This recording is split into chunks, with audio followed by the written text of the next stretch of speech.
Right, right. Yeah, CTE is going to be a tough one. Okay, let's start off with adult basic ed, adult secondary ed, and maybe we'll split it between, you know, let's talk about high school diploma first, and then we'll talk about high school equivalency as the second part of that. So if anybody wants to share kind of what programs you're using, what seems to be effective, how are students responding, are students responding, any kind of general information like that. Some of you might work in a different setting, like the other day we had a JL Ed network meeting, and that's a little different environment than a regular student environment. So feel free to share wherever your environment is and how you're handling that. Okay, so I'll turn it over to you, and I'll mute myself, and feel free to share. Just unmute yourself and begin sharing. Hey Neil, this is Frank. I'll hop in. You know, we had already moved some time ago to a heavy reliance on independent projects as well as college coursework. So we've been able to continue that fairly seamlessly. Our struggle in this and across all these program areas is how do we connect, minus the independent project piece, how do we connect with students who don't have reliable access to technology? So I'm hopeful to hear how some other folks are doing that. We actually are in the process of renting an off-campus office for emergency use. So we'd see one client at a time. We'd take all appropriate, you know, precautions, social distancing. But we've already had a couple of folks move out of the area. As you can imagine, not everyone is confident that the tourist industry will rebound as quickly as others. And there we have folks who are 1 or 2 high school equivalency tests away from finish a credential, for example. So we want to be able to make sure they don't leave here just with missing that one test or those last few credits for diploma. We're also using that across the areas to help folks who are not able to apply for unemployment insurance because they lack, again, that access to technology. And we'll talk, I hope, more about how those new outcomes, those new goals of connecting to and receiving support in this time is something that we probably want to be tracking as well. Hi, this is Wendy Jackson from Feather River in Sierra County. So we also had already moved to a seamless kind of, all of our stuff was online. Where we're having difficulty is the assessment piece, especially for my students that are wanting to get into program, being able to do the CASAS assessment. So that's where I'm having some struggles is when will we be able to start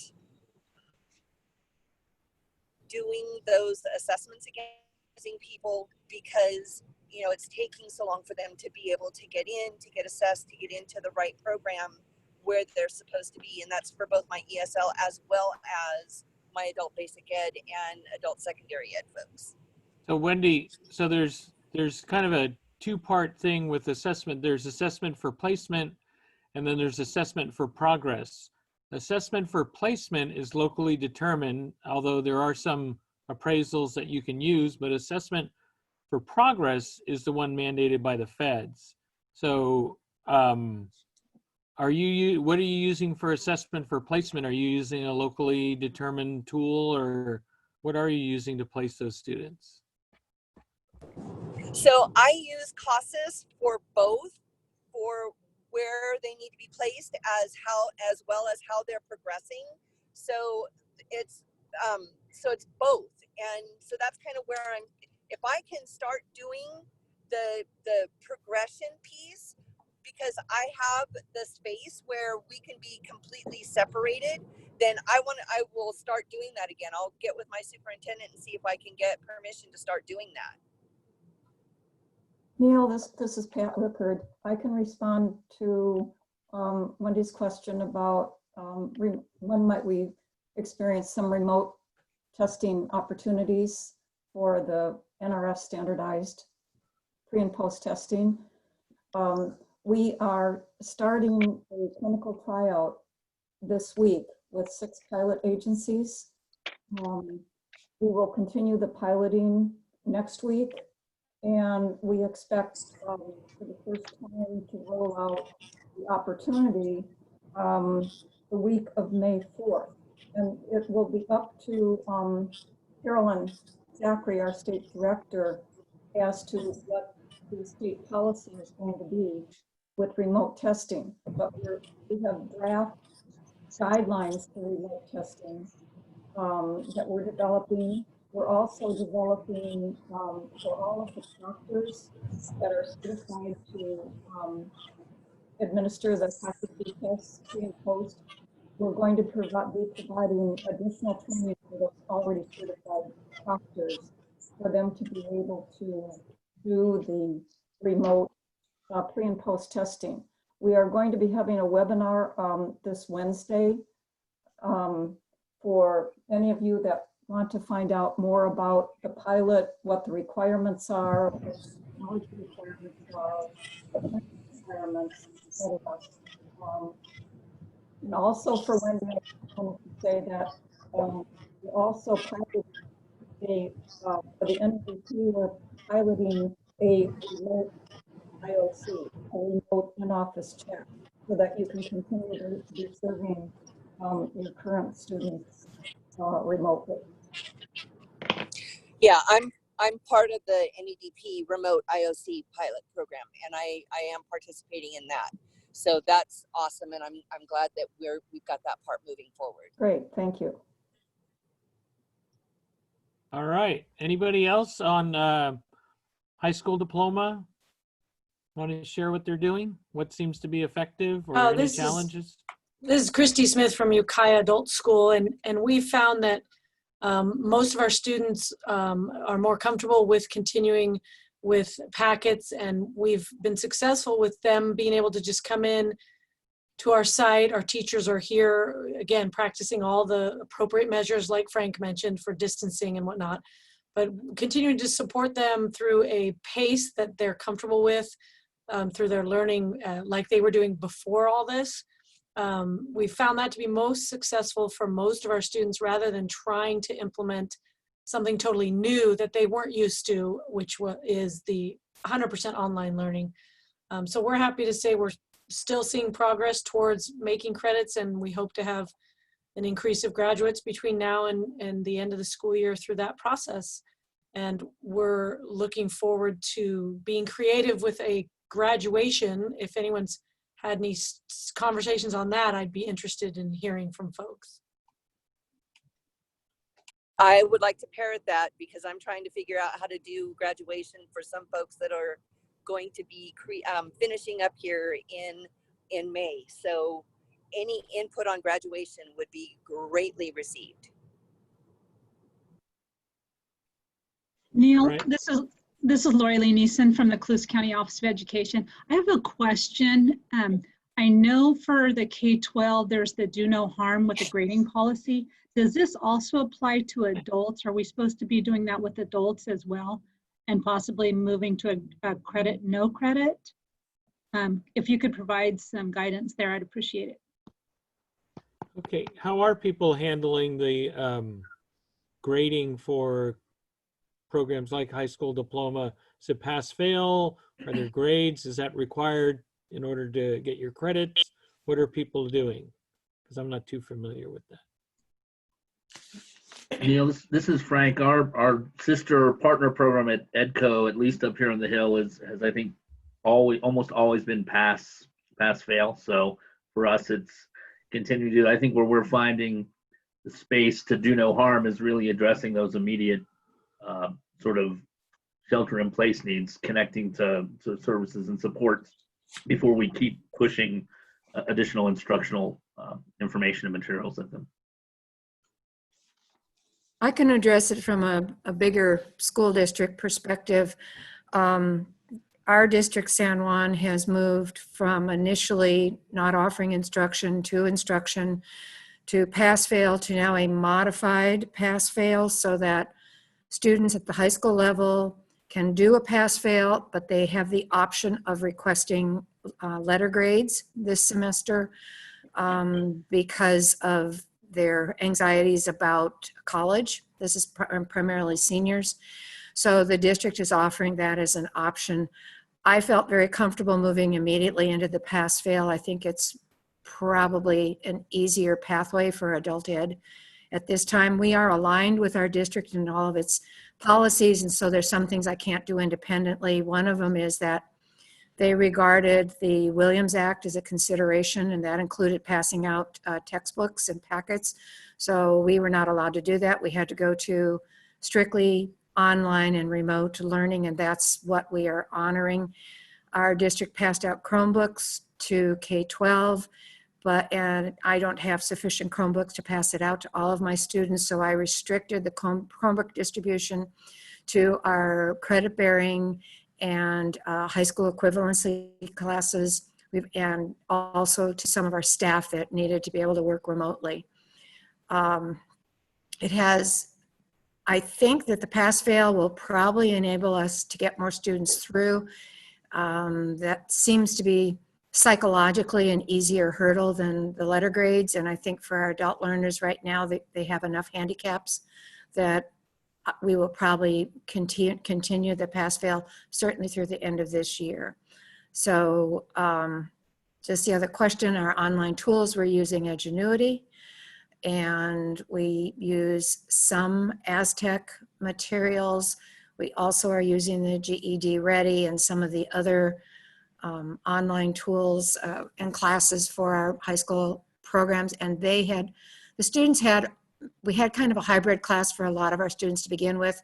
So transitioning into the online was an easier transition for them. So. Great. Thanks, Len. And just what I'm seeing in the chat really quick is Rachel from Shasta Consortia shared kind of what they're doing, mailing information out. And then Karen from Woodland Adult said they're using Odysseyware, and teachers are meeting one-on-one via phone conferences, working well with high school diploma students, but high school equivalency students are not overly receptive to online learning. But I'll pause there to let Carolyn. Did you have an update from GED or HiSET on what's happening on the GED HiSET front? Actually, I wanted to go back first to the question on the high school diploma piece. Mm-hmm. And I've been working with our high school office in our division to ensure that anything that's related to high school diploma, whether it be waivers for certain classes or reduction in credits, that adult education is included in all of that. So just so you know, that information about PassFail, that should be, if your district is offering that, then your adult school should be offering that. So again, stay in line with what your district is doing for their high school students, their seniors specifically. And then there will be some information coming out after the board meeting, the beginning of May, related to waivers for seniors. So that would be for any of your adult students, and I've tried to have them not call it the class of 2020, because I don't know how many of you consider I don't know if you consider your students all the class of 2020. So we just talked about students that would be graduating this year and possibility for waiving certain courses that they weren't able to complete. So that's that piece. And then I had a call with GED. They're looking at doing some type of remote testing. I'm not sure exactly what that's going to look like. Had a call with HiSET, and it doesn't sound like they're going to be moving in that direction at the moment. So that's what I know. GED sent a survey out to the test centers that I completed this morning, and it's clear to me that they're trying to determine if we can accommodate, how many we could accommodate in a socially distancing format, and if we could expand the hours that we are offering the tests and what hurdles we have. It was a fairly quick survey if any of the test centers would have gotten it. And then I talked to Debbie Fawcett last week, and I know that they are eagerly trying to move forward to get people tested. So I feel like they're going to break through with this earlier than not. Lynn, So that's correct. And I also think, so HiSET, I also think is looking at something similar that like GED with the test centers. And could you do some type of a remote, could you do testing with social distancing and, Right. you know, they have a whole piece on how to ensure that the test center is, you know, clean and wiped down and all of those pieces. So For instance, currently we have 15 computers dedicated to GED. In a social distancing, we could probably do 5. So that it really reduces the amount. So we have to expand the hours, but it's doable. Lynn, the survey you mentioned, I received a similar survey, but it was from Pearson VUE because we're a Pearson VUE testing center. Right. Is that who you got it from or from GED? Well, it's the same. Okay. Yeah, the Pearson VUE, you're right. Okay. Yeah.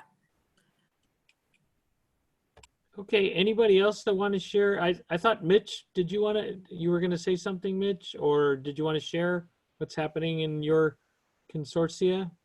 No, I mean, I think we're in the same position as everybody else. A lot of people are using the online providers. How's the national external diploma working in this environment, or is it? Well, it is, and I think Pat spoke to that. They're working on shifting a couple of the pieces for the required in-person assessment to an online environment using either Zoom or Skype.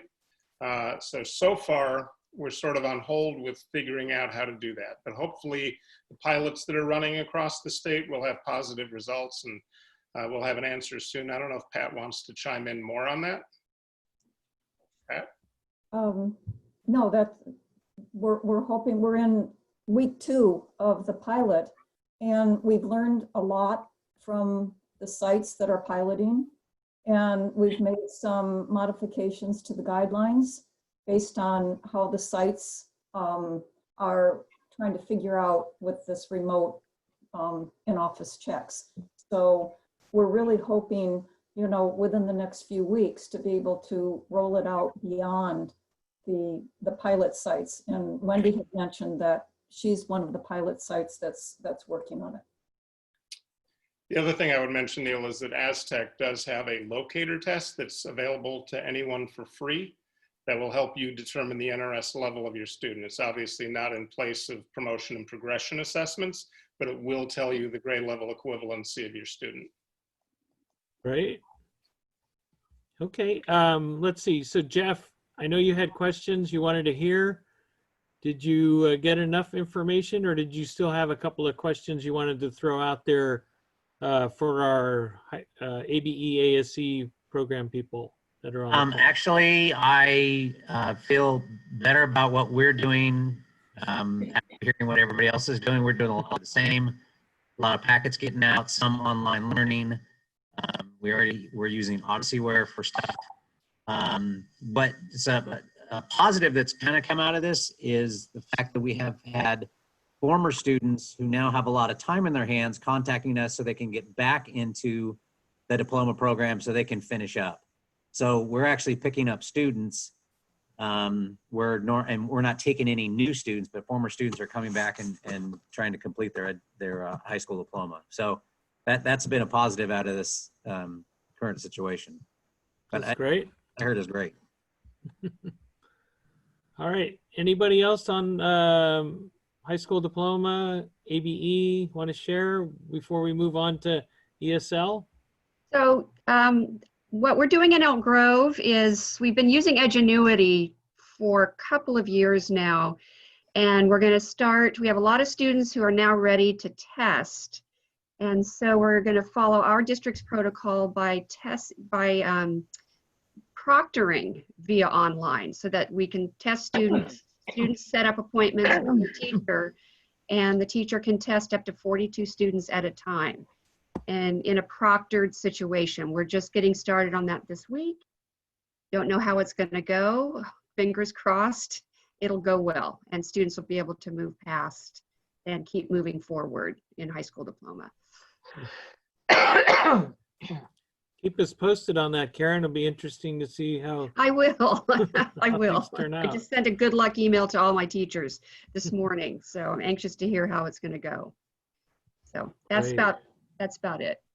Okay. All right. Can we move on to ESL or any last bit of sharing? Okay.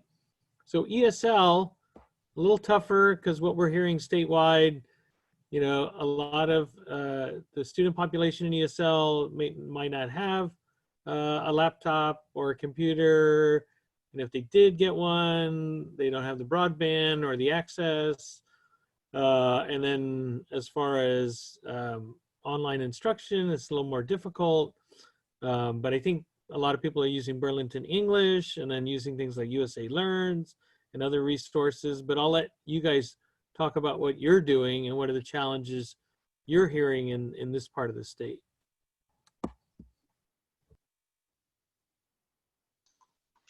Hey Neil, this is Todd Wold with Tahoe Truckee. I'll go ahead and jump in if that's all right. A little bit about ESL as well as GED. We already had a set of Chromebooks that we used because we actually don't have a physical facility that we use for our classrooms, and so we're always at remote facilities. And so we took those Chromebooks and we decided to start checking those out to anybody who needed access to technology that was greater than their phone. We started providing bilingual support. Most of our GED students are also Spanish speakers as well up here.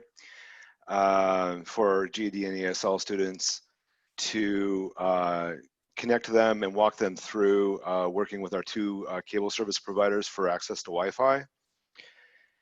And we have some remote people who don't have access to that infrastructure. And so for those who couldn't get Charter or Suddenlink, we have ordered and signed contracts with T-Mobile for mobile hotspots. And T-Mobile has offered basically at the cost of the device at $20 a month for a year, and it's a $250 device, unlimited data. Of course, that has its limitations. You have to be within cell service. But so far we have been able to get technology and then also connection access to every student who needed it. And then along with that, bilingual support for then being brought up to speed. It worked about 2 weeks faster for our GED students, even though they were predominantly Spanish speakers. Our ESL took a little bit more scaffolding along the way, and they're just now getting caught up to speed, holding both synchronous and asynchronous classes, getting pretty good attendance where the students are actually logging in and attending class. And I'm one of the GED instructors because we haven't been able to find a certified instructor. And so I'm teaching one of those classes, and I teach it right there from a classroom, but remotely. And they call in and they ask their questions, and then I have a bilingual translator for support because I'm not fully bilingual. And then we just set up some norms where they're using the chat function to ask questions, and then she's translating and helping there as well. Great. Wow. I didn't know you guys were doing so well up there. Way to go. Well, you know, we're a small boat in the storm, and so the small boats are a little easier to turn. Yeah, sounds like it. And so no problem with those hotspots, huh? So far, no. Okay. Many of our ESL students are parents of kids in the school district, and they had already begun accessing Wi-Fi for those reasons.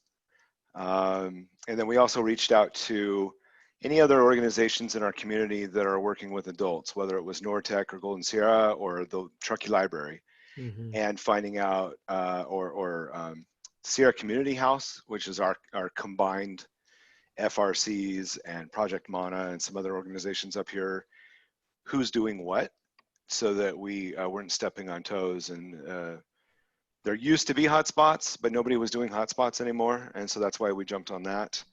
And then there's also a lot of coordination of things like meals and things of the sort, where we're not providing meals with our CAPE funds or anything like that, but we're still helping them know what their resources are and where they can get what they are, and then making connections like that.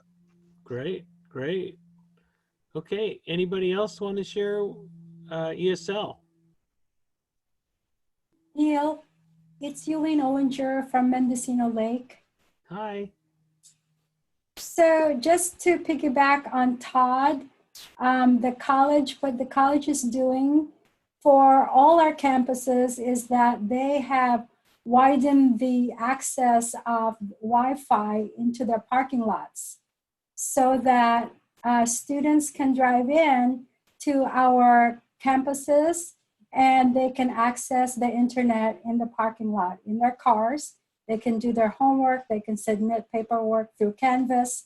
And so that's available not only to all our credit students, but also to our non-credit ESL folks as well. So, and also our ESL teachers have been very innovative in that they have used social media, Facebook, WhatsApp, to connect with their students every week. And it seems to me from their sharing with us that that connection every week with their students is really helpful to motivate their students to keep going, and also to, you know, again, show caring that we are in this together and that we are we're educating and we're doing work and learning in the midst of all this. So that's just a piggyback to what Todd has shared. Thank you. Great, thank you. Yeah, I had heard about the kids and the adults coming to the parking lot, but I didn't know that was up in Mendocino. I think other areas are trying that as well. So that's good to hear. Anybody else want to share? Hi, Neil. This is Margaret from College of the Redwoods. What we've been doing with our ESL, some of our more advanced classes, we've been able to actually convert to a Canvas class. And so they're doing modules with synchronous and asynchronous instruction going on. We have lots and lots of phone calling with all of our instructors to our students. We have an advisor who's regularly calling all of our students as well, so we don't lose as many. We did a huge mailing at the beginning of the shelter in place where we mailed out workbooks and packets to ESL students whose levels were a lot lower and where technology would become more of an issue. And then instructors have been calling, they've been sharing pictures and just snapping work and then talking about the work that they're doing and sending text. So we're doing every possible way to maintain connection with our students. We found though that a lot of our students are actually essential and they've had a harder time fitting in our classes because they're actually doing more work in our. And then there's a big influx of our students who are also caring for kids. So we've lost some of our enrollments along the ways, but we keep trying to find other ways to engage. Thank you. Great. Margaret, are you guys having any problems compared like to the adult school, the K-12 to the college? Are there, you know, is the college have more resources? Are they able to get stuff online versus the local K-12 adult school? I mean, are you seeing disparities there, or is everybody kind of working at the same pace? I think everyone's working at the same pace. It seems like the K-12 schools, it's much easier for them to just flip to packets, or it's just easier, it seems like, for them to move with the modalities while we're having to really, you know, plan and anticipate what the addendas are for the chancellor's office about how our curriculum is going to look. So I feel like they're kind of rolling with it pretty well. The principals in general feel like it's been a change, but they're moving forward and their students seem to be okay. Great. Thank you so much for sharing. Anybody else? Okay, Eric. Eric from Placer School for Adults. Similar to Margaret, except that we're using Google Classroom.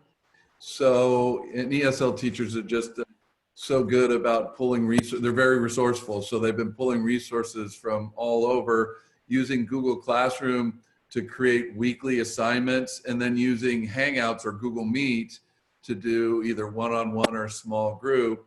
And we have lost some people along the way, but also it does provide some flexibility for students. So we're finding that some students are accessing the work at times that are convenient to them because the reality is new and they're taking care of children or they're essential workers. So in some ways the flexibility provides that it's been a benefit, but the connection I think is the key piece. And all of my ESL teachers have been, again, using Hangouts, texting or Remind, as well as, you know, talking to people on the phone. So it's that connection that's really important. But Google Classroom has been fantastic, and we pivoted quickly using that.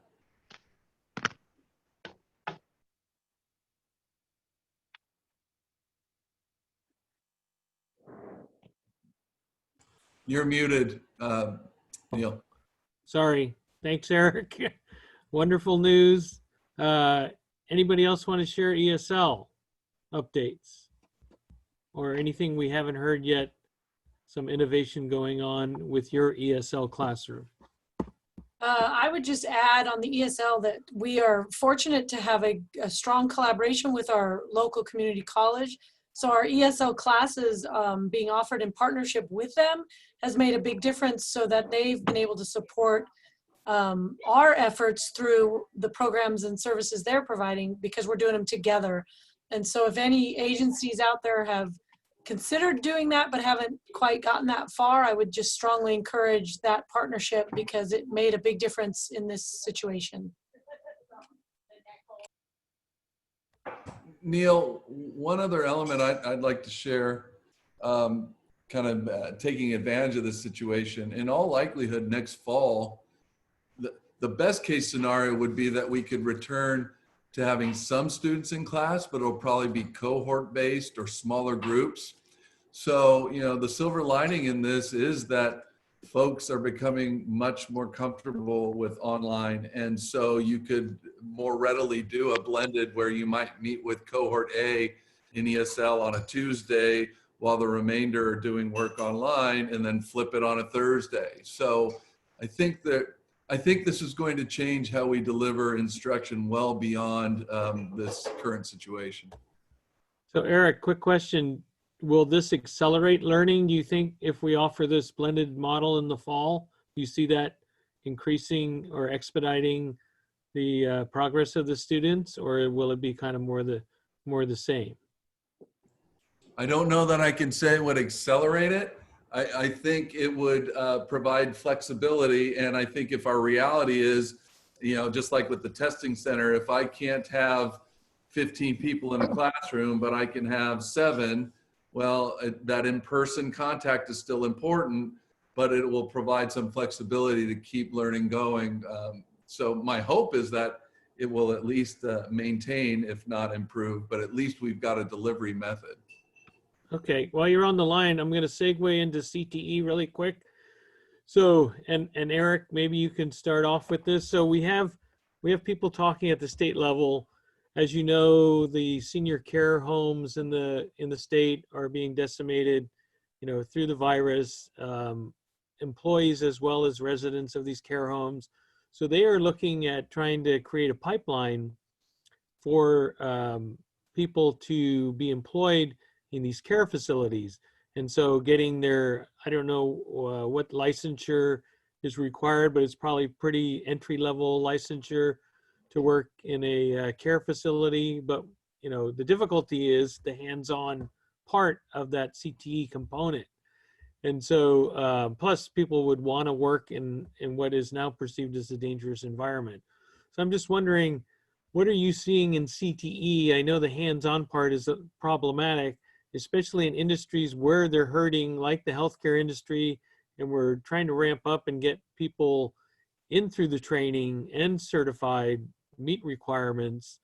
What is happening in your part of the region to deal with that? And are you seeing any innovation to handle the hands-on part of the CTE aspect? Well, you kind of nailed it. The challenge we have a clinical medical program, for example, clinical medical assistant. And again, the teacher was doing all in-person instruction And with some support from a key staff member, she was able to transition a lot of the book work to Google Classroom. But what we haven't figured out how to crack yet is, you know, how do they do 30 blood draws or practice BPs? And you know, my real hope is that come fall, you can have small cohorts come in and do some of that with proper PPE, but no guarantees, right? And so I haven't been able to crack that code yet on how am I going to get them to do the physical piece. And the irony is those folks are needed. And for those who finished the classroom work and the practical who were out doing externships, interestingly enough, the extern providers were more than happy to have them stay on and finish up that piece. So clearly there's a need in the field. It's just figuring out how do you get that hands-on part done. And we're gonna have the same challenge with our construction pre-apprentice program. How do you drive a nail or practice with the skill saw virtually? And we've even had issues with our certification. It's been interesting to find out that our IC3 and MOS folks, they've been coming into classrooms and using online software, but when we tried to pivot to doing the same system via distance, they had real technological issues. And so we're working on access and also having the right software on their machines. So CTE has been a challenge. Thanks, Eric. Anybody else want to add on the CTE program area? What you're seeing? Hi, this is Wendy from Feather River and Sierra County. Can I chime in here real quick? Sure. So we have the EMT, EMR, well, the emergency services piece of CTE. And one of the things that we're doing for the skills-based portion is we are working with NorCal right now to see if they will allow us to submit either a videoing of the individual doing the particular skill that they need to do, either through a YouTube video or through an actual video or a Skype type of a setting. And so we should hear something from them back from NorCal within the next week as to whether or not they'll allow us to do that. So that's how we're trying to approach the skills-based piece. And then we move to online with the lecture and the textbook and that kind of stuff. So that is something that we're working on. Yeah, and so far as Sac City is concerned, the LVN program is just ridiculous because the nursing board will not let us move to online. And except for, you know, the medical terminology and math for meds and that kind of stuff. But insofar as the actual program is concerned, basically it's closed. The medical assisting program, all of the book work they can do, but we can't place any new people in externships. So they're going to be halted, and we're going to have to extend all those programs. The heating and air conditioning is going along okay. Court reporting, I mean, that can't be done remotely. I mean, some of the very early work for the few students that were brand new and had just entered the program when we closed, they're working remotely and learning how to transcribe, etc. And then part of their program is they have to take the medical terminology, the legal terminology, and a lot of those other terminology classes so that they're skilled at being able to court report. So they're able to do that, but it's the new students. The old students are just dying. I mean, we have contact with them on a regular basis, but they're not going to be able to finish. Anyway, it's real interesting. Very disappointing. And I think we're going to probably lose a lot of those students because some of them have enough skills that they are now able to get jobs because jobs are very plentiful. And so I don't know that they will be returning. We may have to kind of rework how we do this instruction. And, you know, if we have periods of time when we will have the hands-on, we're going to have to kind of pile that into that period of time so that if we flip to the distance, we can do all of the things that are remotely possible. But I also think that the employers are going to perhaps have to take students that are not quite ready and be working some of those skills, teaching some of those the way they would with their externships. Because they're going to be needed. And if we can't supply it, it's going to get supplied somewhere. Well, but the problem is, I mean, like with pharmacy tech and medical assisting and CNA, I mean, they all have to have licenses. No, I know. I'm talking about a rather radical change. Well, Depends on how this goes. The licensing board aren't going to be real cooperative. Yeah, maybe the governor will put a little pressure on the licensing boards to be a little more lenient. I hope. I mean, we saw that movement with the RNs a little bit. Maybe that'll trickle down to LVN, CNA, and medical assisting, and the other ones, pharmacy tech. We'll see. Well, the issue with even the nursing and with our EMT program, we have, they have to get in so many patient contacts or simulations, and they've reduced that for the EMTs, but we can't even get that done with them. And so we're kind of in a holding pattern with that as well. With our CNAs, they had actually finished the program, but can't do the testing, but many of them were hired based on the health corps ask that Newsom put out there. So we're okay there, but EMTs, yeah, in a holding pattern.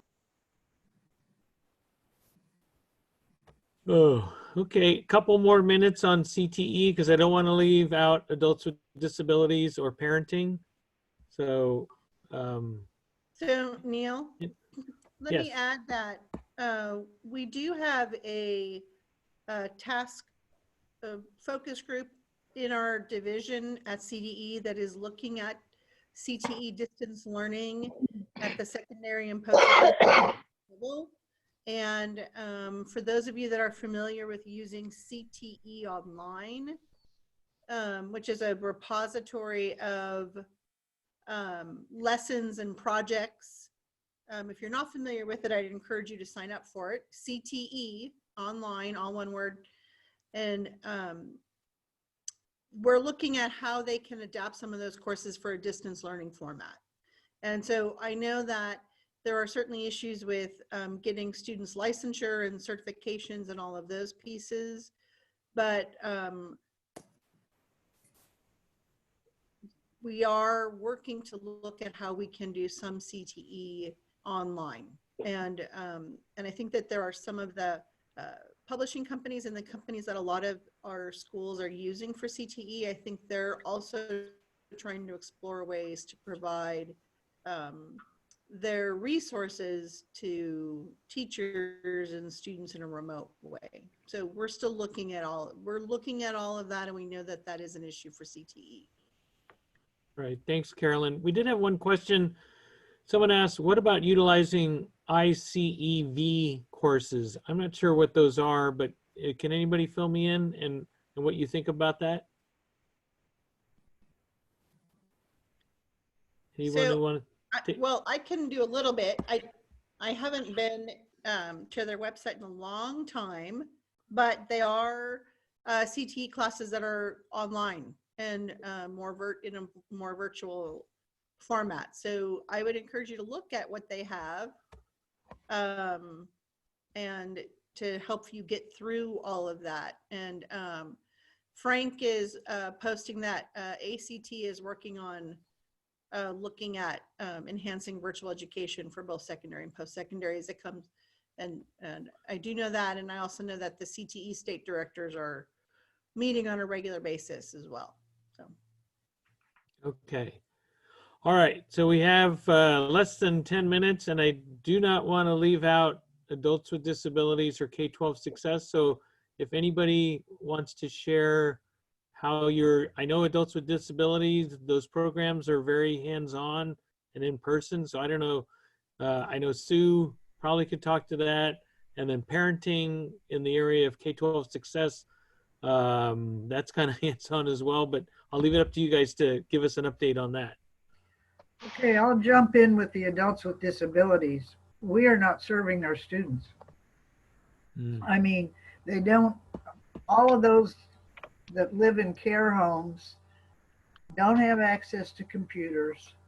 The care home staff that's now stuck home with them all day long, whereas they were free as a bird all day long while they were in program. It is very low level functioning people and really can't assist the students, and the students in many cases don't have any computer skills to be able to do any kind of instruction. So what I've encouraged my teachers to do is to reach out to them, find out how they're doing, etc. But we are not providing any instruction whatsoever. And it's pathetic. And I'm worried that we're going to find out that, like the nursing homes, that some of these care homes are going to have excessive deaths. So I don't know how many students will be coming back when we're coming back, or when we come back. And I'm very, very concerned about coming back insofar as having 220 students on campus, or 230. We're in a situation where social distancing is not going to be part of comprehension of many of the students. It's going to be very, very interesting. Oh, well, thanks, Sue. That's You know, tough to hear. This is Frank again. I'd say that this problem is also bigger than just adult ed. I know that, you know, Lake Tahoe Community College's ability to support post-secondary students with disabilities is dramatically reduced right now. And I'm not sure how many colleges are doing it well, but it might be worth asking around. Maybe somebody is, and it would be great to hear what they're doing. You know, I did hear of one program doing Zoom, but that must be a small class size and a small number of students. I don't think you're talking like hundreds of students.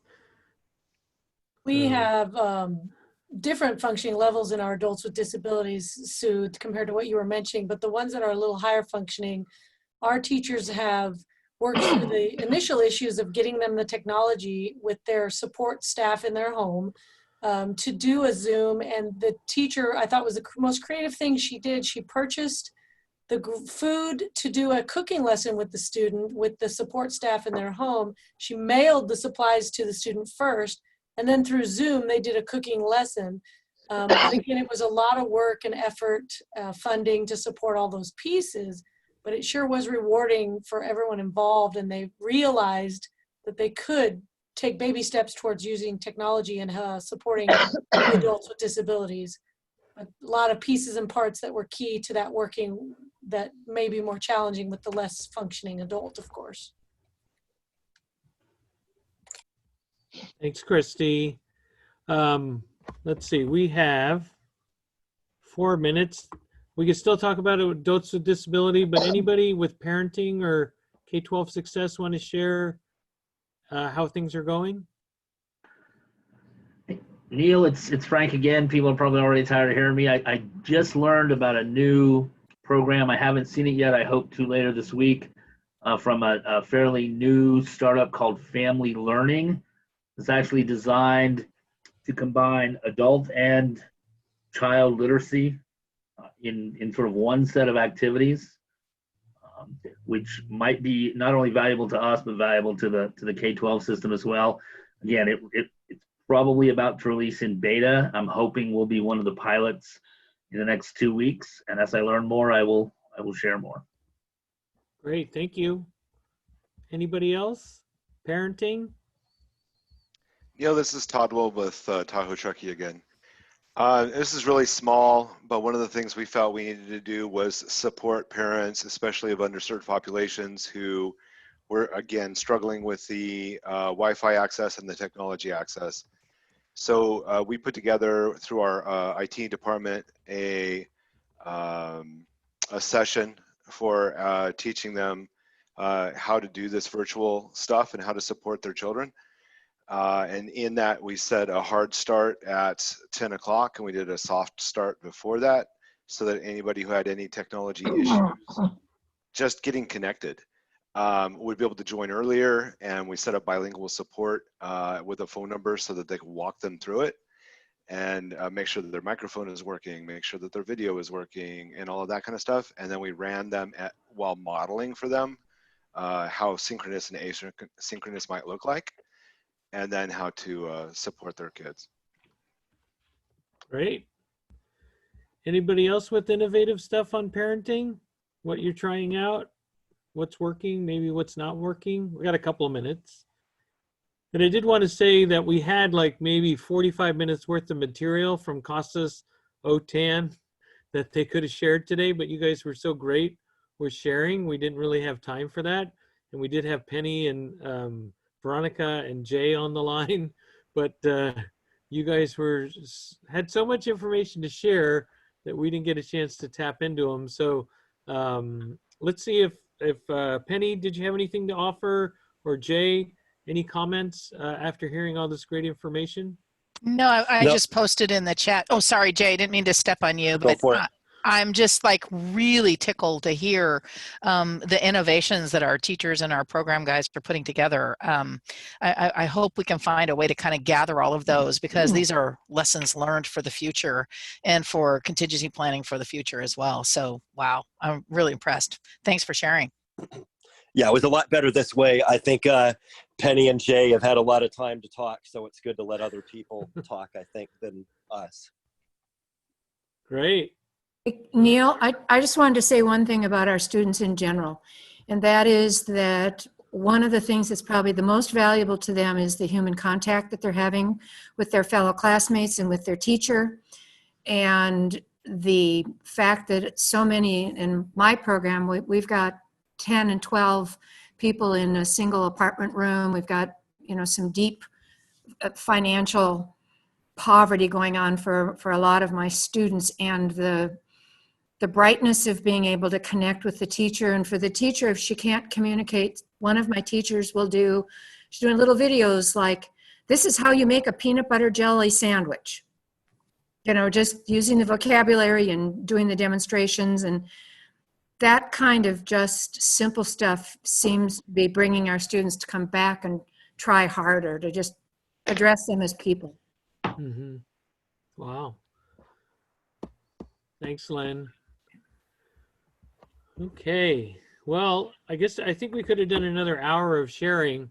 And we'll try to, we've got 5 more of these around the state, but what we'll do is maybe every quarter, I don't know, we'll talk to TAP and see what's appropriate, but maybe we could do this sharing regionally, because there's so much information that we're getting that we wouldn't hear if we had a statewide webinar, because there's just too many people.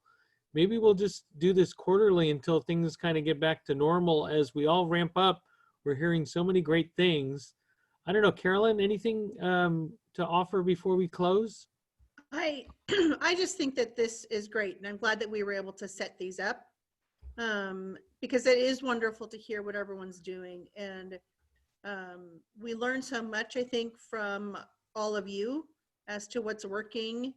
And I really like hearing the sharing that's happening, because we can all take ideas to help make our practice better, to help our students to continue to learn in this time.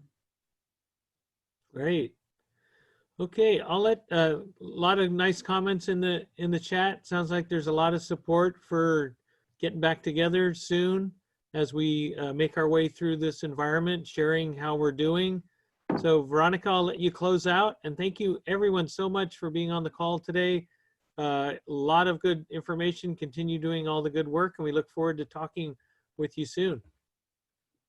Thank you, Neil, and thank you everyone for participating in today's meeting. I have included quite a few links on the website, in the chat, linking you to register for upcoming regional meetings if you'd like to participate in other regions meetings, as well as links to OTAN resources and CASAS resources and other professional development opportunities we have going on at this time. So definitely feel free to access those resources and share them with others who were unable to attend this afternoon.